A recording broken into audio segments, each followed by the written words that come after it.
नमस्कार, बहुत स्वागत है आपका एबीपी गंगा में और आपके साथ मैं हूं कौशल सेठ। बुलेटिन की शुरुआत करेंगे इस वक्त की बड़ी खबर के साथ। नोएडा से ये बड़ी खबर है जहां बढ़ते प्रदूषण की वजह से बड़ा फैसला लिया गया है। आज से नोएडा के नर्सरी से लेकर 8वीं तक के स्कूल बंद रहेंगे। अगले आदेश तक स्कूलों को बंद रखने का फैसला लिया गया है। हालांकि ऑनलाइन पढ़ाई होगी तो वहीं 9वीं से 12वीं तक के छात्रों को स्कूल जाना होगा। दूसरी ओर दिल्ली में प्रदूषण से हालात बिगड़ने पर ग्रेड 4 लागू किया गया है। ग्रेड 4 के तहत नियम और सख्त किए गए हैं। एसेंशियल सर्विसेज को छोड़कर बाकी कॉमर्शियल वाहनों को बैन किया गया है। वहीं दिल्ली में BS6 मॉडल की गाड़ियों को छोड़कर ट्रक समेत डीजल के अन्य वाहनों की एंट्री पर भी रोक लगाई गई है। दिल्ली NCR में बिना PNG वाली सभी इंडस्ट्री बंद की गई हैं। वहीं सरकारी ऑफिस में 50% कर्मचारियों के साथ काम होगा। तो प्रदूषण ने लोगों की परेशानियों को बढ़ाने का काम किया है और यही वजह है कि एहतियात बरतते हुए नोएडा में नर्सरी से 8वीं तक के स्कूलों को बंद कर दिया गया है। हालांकि ऑनलाइन क्लासेस चलती रहेंगी तो वहीं 9वीं से 12वीं तक के जो छात्र हैं उन्हें स्कूल जाना होगा। इसके अलावा दिल्ली में प्रदूषण का जो AQI स्तर है वो 450 पहुंच गया है, जिसके चलते NCR में बिना PNG वाली सभी इंडस्ट्रियां बंद कर दी गई हैं। BS6 मॉडल की गाड़ियों के अलावा तमाम गाड़ियों की एंट्री पर बैन लगा दिया गया है। दिल्ली में ट्रक और डीजल के जो वाहन हैं उनकी एंट्री पर रोक लगा दी गई है। 450 पर पहुंच गया है दिल्ली में AQI लेवल। वहीं नोएडा में अगले आदेश तक 8वीं तक के स्कूलों को बंद करने का फैसला लिया गया है। हालांकि ऑनलाइन क्लासेस चलती रहेंगी। 9वीं से 12वीं तक के छात्र स्कूल जाएंगे। तो प्रदूषण एक बढ़ा है दिवाली के बाद और उसके बाद जो हालात हैं उन पर उनको ध्यान में रखते हुए कुछ कड़े फैसले लिए गए हैं।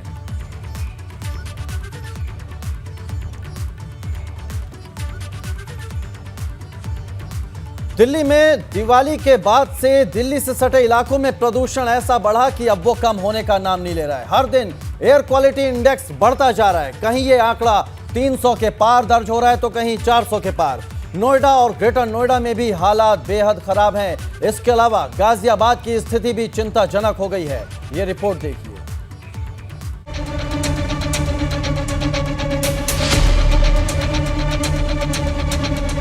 ये धुंध की चादर है जो जिंदगी पर भारी पड़ रही है। दिवाली के बाद दिल्ली NCR की सुबह खतरनाक हो गई है। प्रदूषण का स्तर इतना ज्यादा खराब है कि हवा भी जहरीली हो चुकी है। यानी कि बेहद खराब स्थिति में दिल्ली की हवा हो चुकी है। अगर एक तरीके से कहें कि जो स्मॉग है वो लगातार बढ़ता जा रहा है और हवा में जो है लगातार प्रदूषण बढ़ता जा रहा है। ये दिल्ली की स्थिति कमोबेश हर वर्ष होती है ऐसे। जब अगर बात करें तो लगातार सुप्रीम कोर्ट की फटकार के बावजूद केंद्र सरकार और दिल्ली राज्य सरकार अभी तक वो मुकम्मल व्यवस्था नहीं कर सके जिससे कि दिल्ली में इस तरीके की प्रदूषण की स्थिति को रोका जा सके।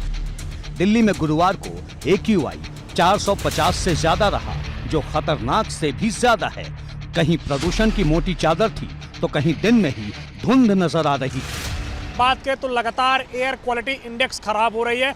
आज सुबह की अगर बात करें तो कई इलाकों में 450 के ऊपर एयर क्वालिटी इंडेक्स पहुंच गया, जो कि काफ़ी गंभीर और खतरनाक है। शाम का वक्त हो चुका है और अब अगर बात करें तो तस्वीरें अक्षरधाम की आप देखिए कि किस तरीके से प्रदूषण की मोटी चादर आपको यहाँ पे नजर आएगी। एयर क्वालिटी इंडेक्स की आज अगर बात करें तो दिल्ली के कई इलाकों में 450 के ऊपर बना रहा। अगर बात करें तो आनंद विहार में 449 बना रहा। वहीं इंडिया गेट में अगर बात करें तो 430 बना रहा। वहीं अगर बात करें तो जिस तरीके से हम इस वक्त अक्षरधाम मंदिर में हैं, यहाँ का भी एयर क्वालिटी इंडेक्स 447 है। प्रदूषण का कहर है तो बुजुर्ग और बच्चे मास्क पहनने पर मजबूर हैं, क्योंकि इस प्रदूषण का सीधा अटैक फेफड़ों पर हो रहा है। गाजियाबाद में भी कमोबेश वही हालात हैं जो दिल्ली में है। अगर गाजियाबाद की बात की जाए तो गाजियाबाद की जो आबोहवा है वो बेहद ही जहरीली हो गई है।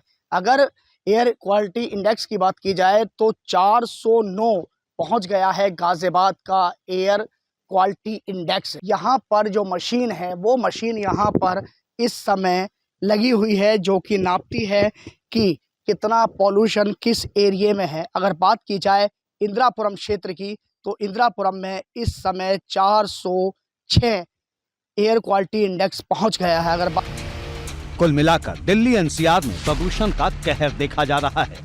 आबो हवा जहरीली हो गई है। डर तो ये है कि अभी ये हाल है तो आगे क्या होगा। एबीपी गंगा के लिए गाजियाबाद से शक्ति सिंह के साथ दिल्ली से अविनाश तिवारी की रिपोर्ट।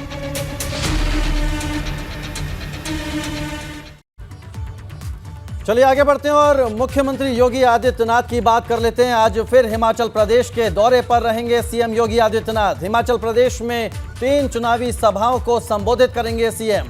कांगड़ा में जवाली विधानसभा में सीएम की विधानसभा होगी। इसके अलावा कांगड़ा की ही ज्वालामुखी विधानसभा में भी मुख्यमंत्री योगी आदित्यनाथ एक जनसभा को संबोधित करेंगे। वहीं बिलासपुर की घुमारवीं विधानसभा में भी सीएम प्रचार करेंगे। तो भाजपा के स्टार प्रचारक मुख्यमंत्री योगी आदित्यनाथ आज फिर हिमाचल प्रदेश के दौरे पर रहेंगे। 3 विधानसभा क्षेत्रों में सीएम योगी आदित्यनाथ जनसभा को संबोधित करेंगे।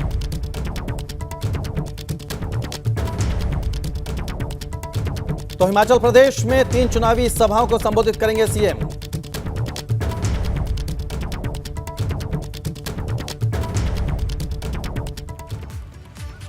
अब बात योगी की शिक्षा क्रांति की। गुरुवार को योगी कैबिनेट ने 22 प्रस्तावों पर मोहर लगाई, जिसमें सबसे ज्यादा चर्चा शिक्षा विभाग से जुड़े फैसलों को लेकर रही।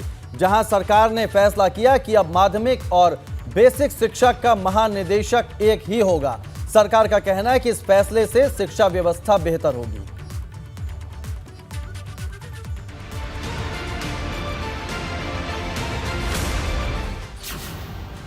योगी कैबिनेट में 22 प्रस्ताव पास, शिक्षा के लिए फैसले खास।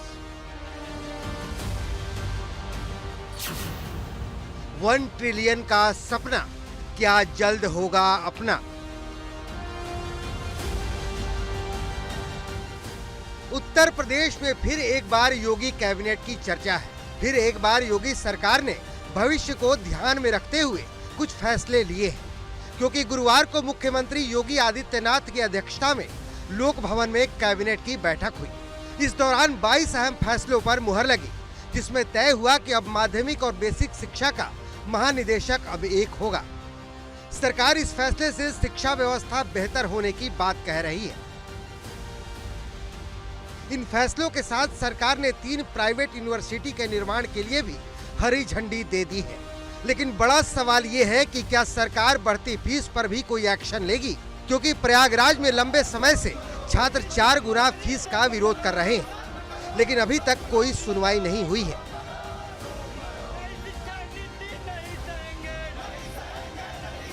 देखा जा सकता है कि जो छात्र हैं वो लगातार 2 महीने से इसी तरीके से आंदोलन कर रहे हैं। हालांकि छात्रों का आंदोलन थोड़ा कमजोर जरूर हुआ है, लेकिन जो छात्र अनशन पर हैं, जो छात्र आंदोलन की राह पर हैं, उनका कहना है कि जब तक फीस बढ़ोतरी का फैसला वापस नहीं होता है तब तक वो इसी तरीके से अपना आंदोलन जारी रखेंगे। और उम्मीद जताई जा रही है कि आने वाले दिनों में छात्रों का आंदोलन एक बार फिर से तेजी पकड़ सकता है। वहीं बरेली में 700 से ज्यादा स्कूल भगवान भरोसे चल रहे हैं, जहां न पढ़ने के लिए ब्लैक बोर्ड है, न बैठने के लिए फर्नीचर। ये जो स्कूल है काफ़ी जर्जर व्यवस्था में है। क्लास 5 तक ये स्कूल चलता है। बच्चे जो हैं यहाँ पर मजबूर हैं ज़मीन पर बैठकर पढ़ने को, क्योंकि यहाँ पर फर्नीचर की व्यवस्था नहीं है। ये गरीब घरों के बच्चे यहाँ पर इसी वजह से पढ़ने को मजबूर हैं, क्योंकि इनके पेरेंट्स के पास इतना पैसा नहीं है कि वो प्राइवेट स्कूलों में या कॉन्वेंट स्कूलों में इनकी शिक्षा करवा सकें। उम्मीद है कि बेहतर शिक्षा नीति से इन सब का भी उद्धार होगा, क्योंकि मंत्री परिषद की बैठक में 23 प्रस्ताव आए थे, जिसमें से 22 प्रस्ताव पास हो गए। लेकिन सबसे ज्यादा चर्चा शिक्षा विभाग से जुड़े फैसले को लेकर है। योगी कैबिनेट की आज महत्वपूर्ण बैठक लोक भवन में हुई। इस कैबिनेट बैठक में कुल 22 प्रस्तावों को मंजूरी मिली। इसमें शिक्षा विभाग, गृह विभाग, आबकारी विभाग और औद्योगिक विकास से जुड़े तमाम सारे प्रस्ताव पास हुए। सबसे महत्वपूर्ण औद्योगिक विकास नीति, इंडस्ट्रियल डेवलपमेंट पॉलिसी 2022 को आज कैबिनेट ने मंजूरी दी। दरअसल उत्तर प्रदेश की योगी सरकार यूपी को $1 ट्रिलियन की इकॉनमी बनाने में जुटी है। इसके अलावा योगी सरकार का लक्ष्य यूपी को 1 ट्रिलियन इकोनॉमी बनाने का भी है, जिसकी झलक भी कैबिनेट के फैसले में दिखाई दी। योगी कैबिनेट ने नई औद्योगिक नीति 2022 को भी मंजूरी दे दी है, जिसमें 50 करोड़ से 3000 करोड़ तक के उद्योगों को 4 श्रेणियों में बांटा गया है।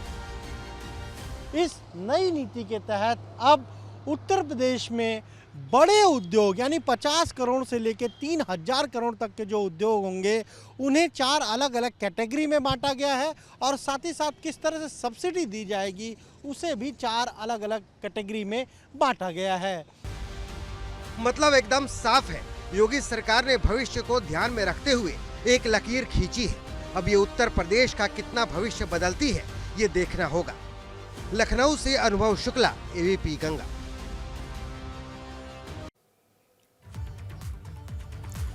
बात नगर निकाय चुनाव की कर लेते हैं। नगर निकाय चुनाव में परिसीमन के आधार पर जिला प्रशासन को किस वार्ड में किस जाति की कितनी आबादी है, इसके अलावा वार्डों के आरक्षण का प्रारूप भेजने का आज आखिरी दिन है। नगर निकाय चुनाव के लिए नगर विकास विभाग ने सभी शहरों का परिसीमन कर दिया है। अब उस परिसीमन के आधार पर जिला प्रशासन को उस वार्ड की जनसंख्या और किसकी कितनी आबादी है, इसके अलावा वहां का टेंटेटिव रिजर्वेशन का प्रारूप बनाकर नगर विकास विभाग को भेजना है। आज प्रदेश के सभी जिलों से ये प्रारूप शासन को भेजा जाना है। तो निकाय चुनाव को लेकर आज बड़ा दिन है।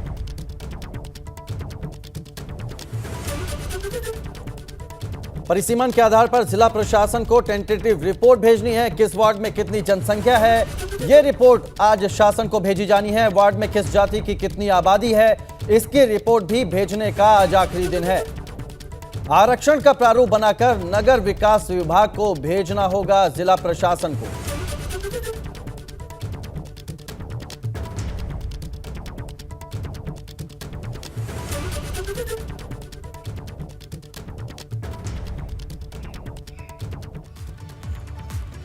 और बात कर लेते हैं अपना दल एस की। लखनऊ में आज अपना दल एस का राष्ट्रीय अधिवेशन होगा। राष्ट्रीय अधिवेशन में नए अध्यक्ष का चुनाव होगा। इंदिरा गांधी प्रतिष्ठान में आयोजित होगा ये कार्यक्रम, जिसमें केंद्रीय मंत्री अनुप्रिया पटेल कार्यक्रम में शिरकत करेंगी। इसके अलावा यूपी के कैबिनेट मंत्री आशीष पटेल भी इस कार्यक्रम में शामिल होंगे। तो बड़ी खबर आपको बता रहे हैं लखनऊ से, अपना दल एस का आज राष्ट्रीय अधिवेशन है। इंदिरा गांधी प्रतिष्ठान में कार्यक्रम का आयोजन किया गया है, जिसमें अपना दल एस के अध्यक्ष का चुनाव होगा, जिसमें केंद्रीय मंत्री अनुप्रिया पटेल शामिल होंगी। यूपी के कैबिनेट मंत्री आशीष पटेल भी इस कार्यक्रम में शिरकत करेंगे। बड़ी खबर आपको बता रहे हैं लखनऊ से, अपना दल एस का राष्ट्रीय अधिवेशन आज है। इंदिरा गांधी प्रतिष्ठान में कार्यक्रम का आयोजन होगा। राष्ट्रीय अधिवेशन में नए अध्यक्ष का चुनाव किया जाएगा। इंदिरा गांधी प्रतिष्ठान में यह कार्यक्रम रखा गया है, जिसमें केंद्रीय मंत्री अनुप्रिया पटेल कार्यक्रम में शिरकत करेंगी। उनके अलावा यूपी के कैबिनेट मंत्री आशीष पटेल भी मौजूद रहेंगे। साथ ही पार्टी से जुड़े तमाम पदाधिकारी और कार्यकर्ता भी इस अधिवेशन का हिस्सा बनेंगे। बड़ी खबर आपको बता रहे हैं लखनऊ से।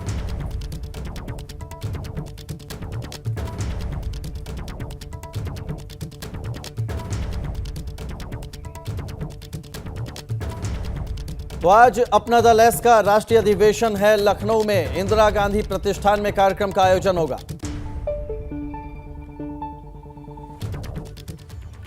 आगे बढ़ते हैं। मुरादाबाद की एमपी एमएलए कोर्ट में बॉलीवुड अभिनेत्री और पूर्व सांसद जया प्रदा पर आपत्तिजनक टिप्पणी के मामले में सुनवाई होगी। 2019 के मामले में सपा सांसद डॉक्टर एसटी हसन, सपा नेता आजम खान और अब्दुल्ला आजम समेत कई सपा नेता इसमें आरोपी हैं। आज इस केस में वादी पक्ष की ओर से गवाही होनी है। आपको बता दें कि कटघर थाना क्षेत्र में आजम खान के सम्मान में रखे गए कार्यक्रम में सपा सांसद डॉक्टर एसटी हसन पर रामपुर की पूर्व सांसद जया प्रदा पर आपत्तिजनक टिप्पणी करने का आरोप लगा है। और इस मामले में आज मुरादाबाद की एमपी एमएलए कोर्ट में सुनवाई होगी। आज वादी पक्ष की ओर से गवाही दर्ज कराई जाएगी। पूर्व सांसद जया प्रदा पर आपत्तिजनक टिप्पणी का यह मामला है।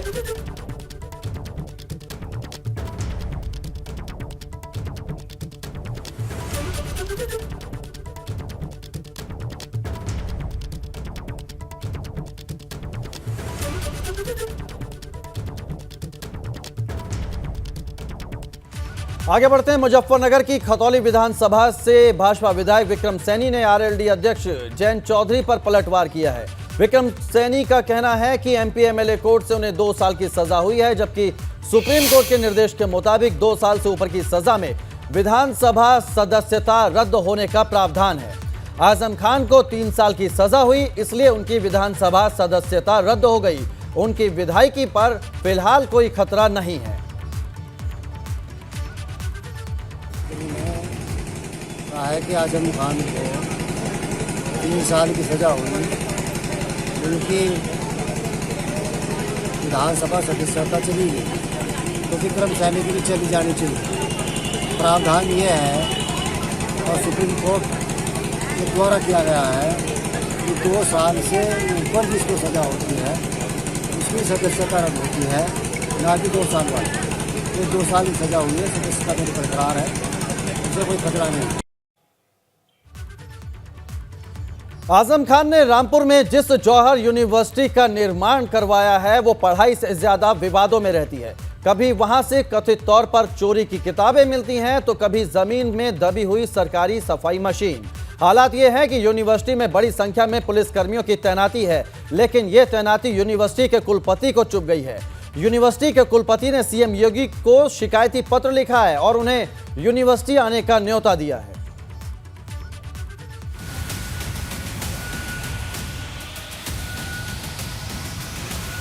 सपा नेता आजम खान के ड्रीम प्रोजेक्ट मोहम्मद अली जौहर यूनिवर्सिटी के कुलपति प्रोफेसर मोहम्मद आरिफ ने सीएम योगी को जो चिट्ठी लिखी है उसमें शिकायत भी है, दर्द भी है और चुभते हुए सवाल भी हैं। कुलपति ने यूनिवर्सिटी परिसर में पुलिस की मौजूदगी को लेकर शिकायत की है। उन्होंने पत्र में लिखा कि 19 सितंबर 2022 से यूनिवर्सिटी परिसर में भारी पुलिस बल तैनात कर दिया गया था। पुलिस का जगह जगह पहरा न केवल छात्र छात्राओं बल्कि वहां आने वाले अभिभावकों और कर्मचारियों को भी डराता है। किसी भी शैक्षिक संस्थान में पठन पाठनों को बाधित करने का हमारा कोई उद्देश्य नहीं है। मैं चाहूँगा प्रशासन भरोसा करे और मैं कोई लाग लपेट नहीं कर रहा हूँ, मैं दिल से कह रहा हूँ इस बात को। मेरा पूरा सहयोग रहेगा, अपना मन साफ करें। और जो कल की घटना हुई थी जिसको लेकर आशंका है कि पुलिस गई, दलील है कि डर की वजह से यूनिवर्सिटी में एडमिशन भी नहीं हो पा रहे और छात्रों की संख्या भी कम हो गई है। साथ ही कई टीचर भी इस्तीफा दे चुके हैं।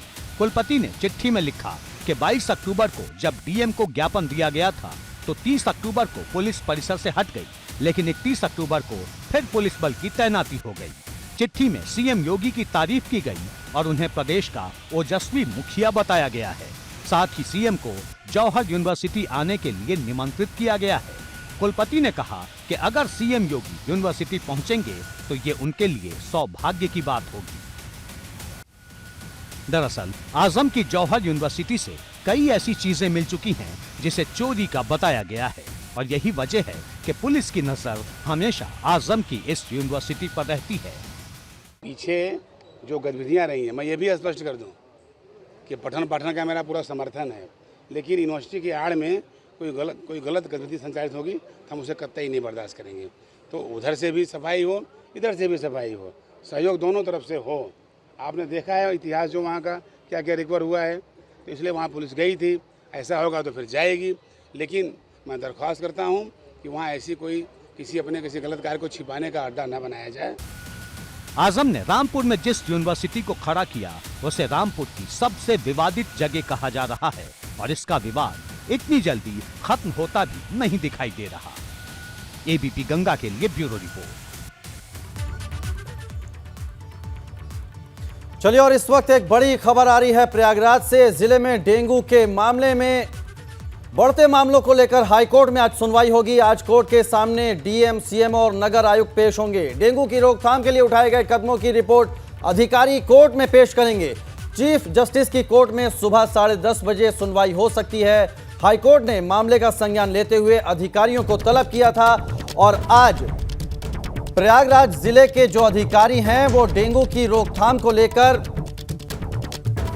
कोर्ट में रिपोर्ट पेश करेंगे।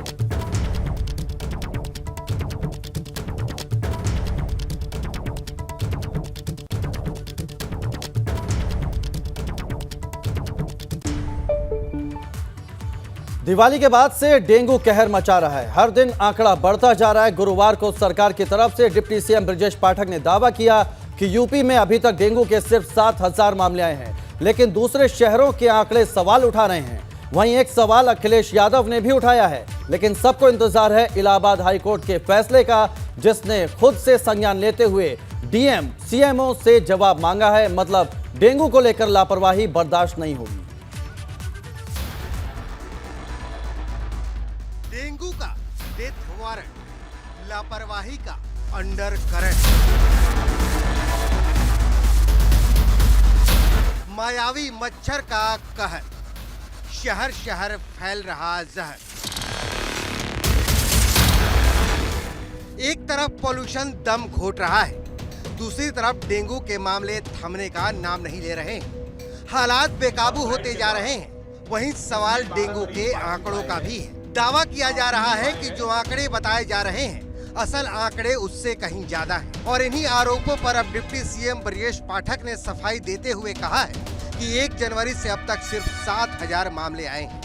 पिछली वर्ष इस महीने में 18,000 मरीज थे, अब हमारे पास 7,000 मरीज हैं। केवल मीडिया में पैनिक फैलाया जा रहा है। स्थितियां पूरी तरह नियंत्रण में हैं और हर अस्पताल में बेड आरक्षित कर दिए गए हैं।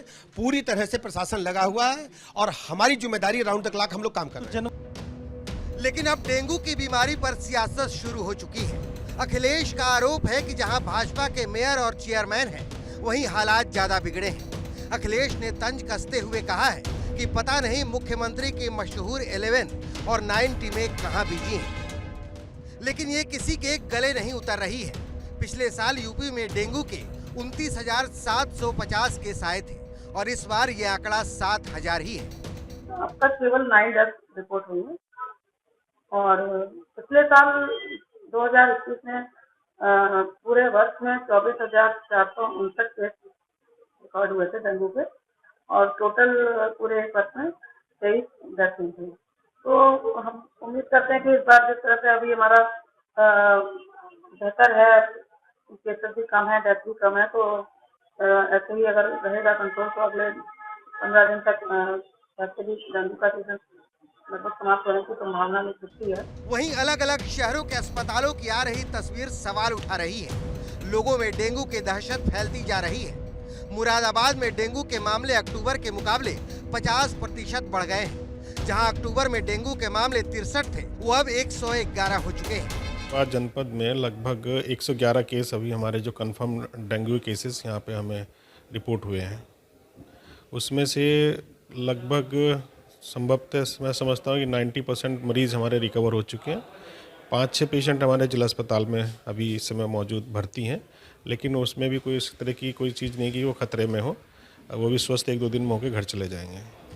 डेंगू को लेकर एक नाराजगी इलाहाबाद हाईकोर्ट ने भी जताई है और खुद से संज्ञान लेते हुए प्रयागराज के डीएम सीएमओ नगर आयुक्त को तलब किया है, जिन्हें 4 नवंबर को सुबह 10 बजे कोर्ट में हाजिर होकर रिपोर्ट देनी है।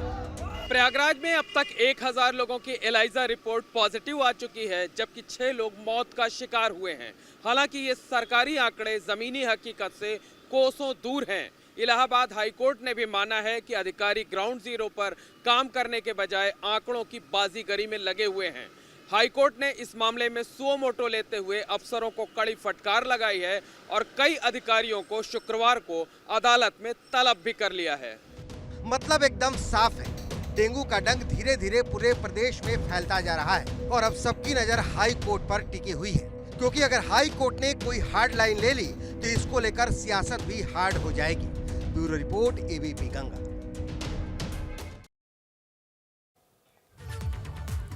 और अगली खबर भी प्रयागराज से ही है, जहां ज्ञानवापी श्रृंगार गौरी केस में हाईकोर्ट में आज सुनवाई होगी। आज मुस्लिम पक्ष अपनी बची हुई दलीलें पेश करेगा।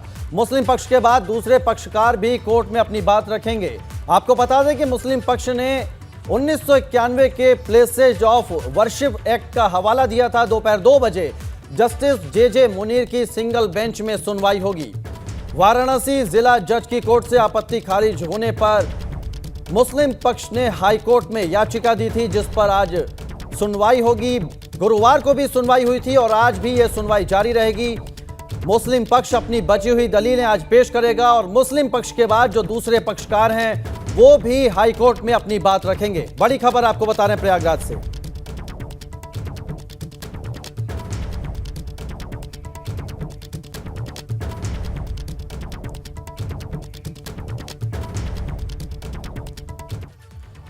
बांदा के कृषि विश्वविद्यालय में आयोजित 3 दिन के किसान मेले में कैबिनेट मंत्री डॉक्टर संजय निषाद ने शिरकत की। इस दौरान उन्होंने विपक्ष पर जमकर निशाना साधा। डॉक्टर संजय निषाद ने कांग्रेस पर तुष्टीकरण की राजनीति करने का आरोप लगाया। साथ ही कहा कि कांग्रेस की भारत जोड़ो यात्रा से 2024 के लोकसभा चुनाव में कोई फर्क नहीं पड़ेगा। इसके साथ ही कैबिनेट मंत्री ने सपा बसपा पर भी तीखा हमला बोला और सुभाषपा प्रमुख ओपी राजभर पर तंज भी कसा।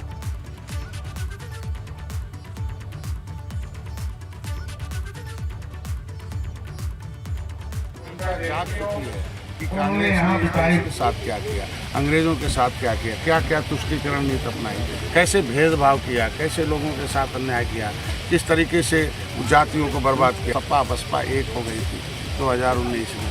डॉक्टर संजय निषाद पार्टी झुआ भरोट लेकर पार्टी निषाद पार्टी का लेबल लगाकर पहले क्या करते थे, ये पौआ पिलाते थे, पौआ पिला के इनका वोट ले लेते थे, इनको पॉकेट में रख के घूमते थे। आज भर भैया क्या कहें, उनका सुबह जो है चाय का और पीते हैं, दोपहर को जलेबी और कहीं खाते हैं, शाम को कहीं और कहीं खाते हैं।